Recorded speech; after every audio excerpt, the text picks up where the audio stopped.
Nama Yasona Lawli kembali jadi sorotan, bukan cuma satu. Tapi ada 3 kasus besar yang membuatnya dicekal oleh KPK. Mulai dari kasus Harun Masiku, korupsi EKTP, hingga dugaan nepotisme bisnis di dalam lapas.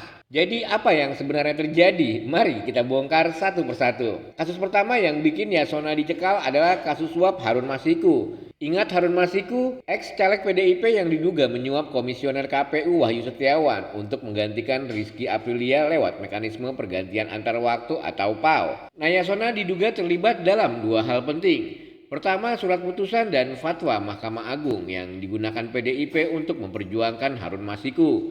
Kedua, data perlintasan Harun di Bandara Soekarno-Hatta pada Januari 2020. Harun sempat pulang dari Singapura tapi hilang jejak saat KPK melakukan OTT. Apakah Yasona membantu mengaburkan jejak Harun? Sampai sekarang statusnya masih jadi misteri.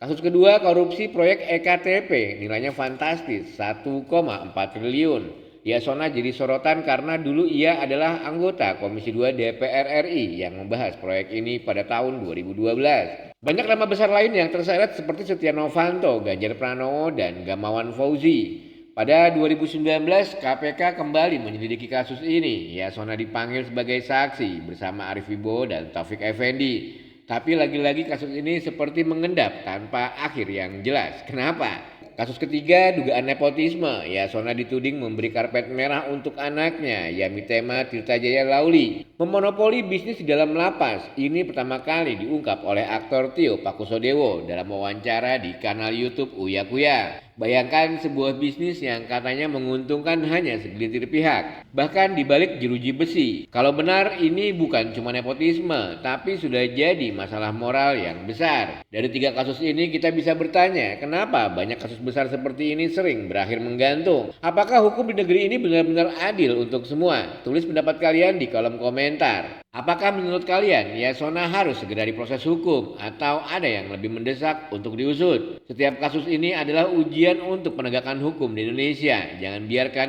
ini jadi sekedar headline yang dilupakan begitu saja. Jangan lupa like, subscribe, dan nyalakan lonceng notifikasi untuk update cerita besar lainnya. Sampai jumpa di video berikutnya.